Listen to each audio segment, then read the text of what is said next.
Oh, wait, what's this one? God, this is so hard. My brain is so, it hurts so much right now. Hi, I'm Matthew Francis. I'm a tasty producer, and I've been cooking in professional kitchens since I was 15. I graduated with honors and a bachelor's degree from the Culinary Institute of America, and I've worked in multiple restaurants, a hotel, and competed in cooking competitions all across the country. Wow. And I'm Ryan. So what are we doing today? Today, we're gonna see if I can talk you through this difficult recipe with only verbal instructions. I'll be in a separate room where I'll be able to monitor your actions and only be able to help you through a headset. Okay, what is the dish? Today, I'm gonna show you how to make pâté en croûte. Pâté en croûte is a classic French recipe of heavily seasoned meat mixed with colorful garnishes stuffed into a crispy pastry crust. It is definitely a challenging dish because there is so many steps involved. Every pâté en croûte is a bit different, but no matter what, it has to be a beautiful, show-stopping centerpiece.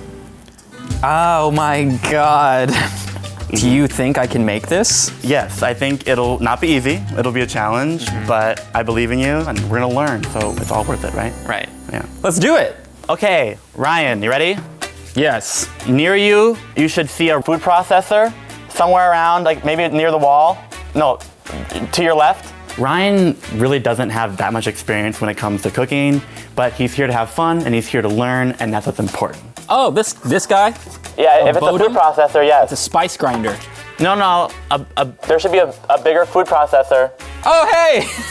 This is going off to a great start. When he said pâté en croûte, I don't know what that means, but you know, context clues, pâté is like wet meat, and then croûte like crouton, so I figure it's like... Okay, so then what you're gonna do is you're gonna add the flour. All of it? Yes. Careful not to spill too much. I never spill. Oh God. Be careful. You can do this, okay? I believe in you. Of course I can. Okay, salt, put that in. Baking powder. Milk? Okay, no. Like give it like a few pulses just to mix it together. So put all the cold butter into the flour. Yeah, and just you kind of break it up with your hands, and you're gonna pulse it until it becomes kind of sandy. Sandy. Oh man, very sandy. Good job, Ryan. Thank you. All right, what's next? Okay, now you're gonna add in 2 eggs, and then after that you'll do 2 egg yolks. Don't crack it on an edge, just crack it on the table. Just on the table? Yeah, like if you crack it on the edge, you're more likely to get shards in your thing. Shards? That would be disastrous. On the table here. You learn something new every day. Now you're gonna put the lid on and pulse it again.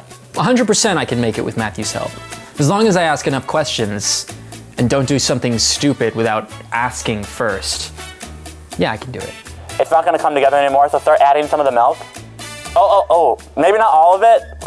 Let's try it. Try mixing it. Yeah, I put all the milk in it once, so I hope that doesn't mess up the dough. Because if it does, then that's the whole structural integrity of the entire dish, so nothing I can do to the filling will save it.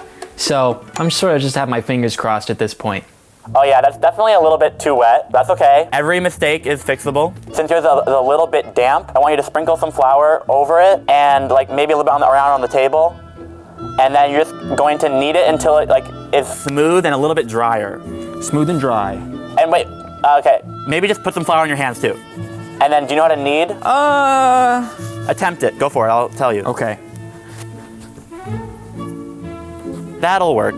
Ryan's hand placement with this kneading is a little bit off, but I think he's still getting the gist of it and it should work. Okay, now what you're gonna do is there should be you can use the knife around you and you're gonna cut off 1/3 of it, flatten both into like a rectangle shape. Make sure it looks like a kind of a nice rectangle. Okay. Yeah, so now you're good. Let's stop touching it. Now get plastic wrap and you're gonna wrap them both and put them in the fridge. The next thing we're gonna do is toast some spices. Bay leaf, mushrooms, unidentified. Oh, you're wrong. What?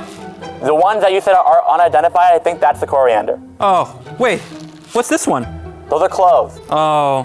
Are those smelling aromatic yet? Like, do you smell smells? Yeah, I'm smelling it. All right, so I'm gonna put these in. Yes, you're gonna grind the spices now. Okay. And then just grind it until it's smooth. Well, that's a sound. Are we sure we like that sound? Okay, so you're making a panade, which is gonna help thicken the meat and keep it sticking together. Panade, meat stick together. Yeah. Okay, I've never heard of panade, but again, context clues, pan, bread, I knew that. And then odd, additional ingredients, add, panade, yeah.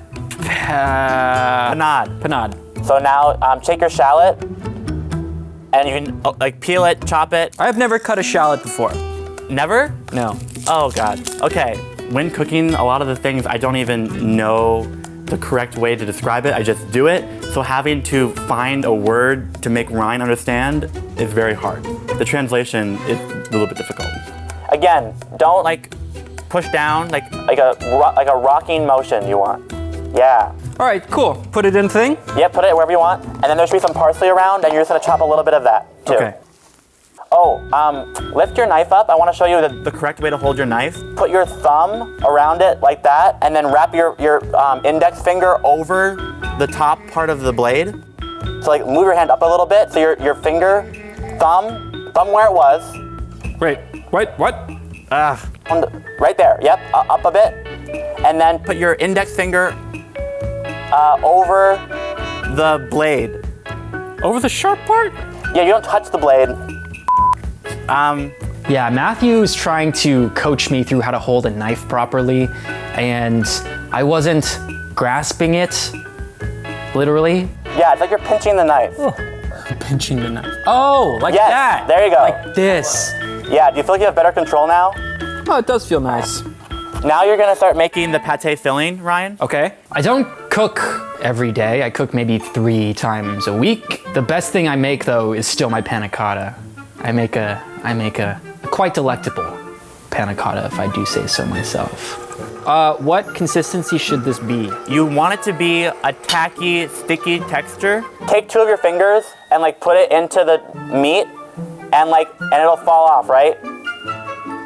Oh yeah. Ooh. Yeah, you want to beat it on high until it will stick to your hand and not fall. Okay, so go to high. I think it's good. Should I try again? Yeah, try again, see if it sticks better. Overturn it. Awesome. Yeah. Great. So now you're gonna basically keep the meat in the fridge and we're gonna move on to rolling out the dough. Should I try and touch it, like not a lot? Yeah, keep it cold. You wanna work fast through this. Don't roll up and down now, roll like left to right. Move the mold itself, like fold it over. What we're gonna do is cut out the corners that we don't need because we wanna have just the perfect amount of dough. Gotcha. Basically line the knife up flush with one of the edges. So like go to one of the corners. No, go to one of the corners. Yep, and line the knife straight, like line it up straight, angle? and then go like an extra like 10 degrees or so. So like instead of cutting it at a 90-degree angle, go at like a 100-degree. 100 degrees. Yeah, geometry is hard. I cheated on my final in geometry in high school, and I was caught. I had to take that semester over again. Yes, like that. Cut it right there. And now so you're gonna cut the triangle pieces like that on every corner. Oh, so just make a right angle here. When you put it inside, you want the dough to overlap. So instead of a 90-degree angle, you want more of like, yeah, a little bit more acute. Okay, gotcha. Geometry. You're doing an awesome job, Ryan. Thank you. Words of affirmation. You should be proud of yourself. You have a lovely voice. Oh my God, thank you. And then bring the mold back in the center, and you're gonna place that inside. Okay, now unfold everything, like put it over the edges. Okay. You should be proud of yourself. You're doing a great job. I am so proud of myself, always. And then really feel each of the edges, because you don't want any of like the meat juices or any liquid you pour in to leak out. All right, this is important. You really want to pack it in there so there's no air pockets. I have to reserve judgment right now because I don't know how this is gonna turn out. Go around the top and press them together on the edge. Like lift up the flaps and kind of just cut them off. The hole is so that... So it can vent out air while it's baking and can fill it with aspic later. I'm gonna make a large tree. I can tell you're a natural because for those giant pâtés I mentioned, they often will do big trees like that. I always thought up until this point right now that my pâté en croûte is super unique. Now I feel like, you know how you think you're special, but then you realize that you're just like everybody else? It feels sort of like that. Okay, it looks worse than I wanted it to. Hey. Hi. Nice, look at this. Yeah, look at yours. Look at mine. So these both look great, but the moment of truth is when we actually slice it open, okay? So let me show you what it should look like.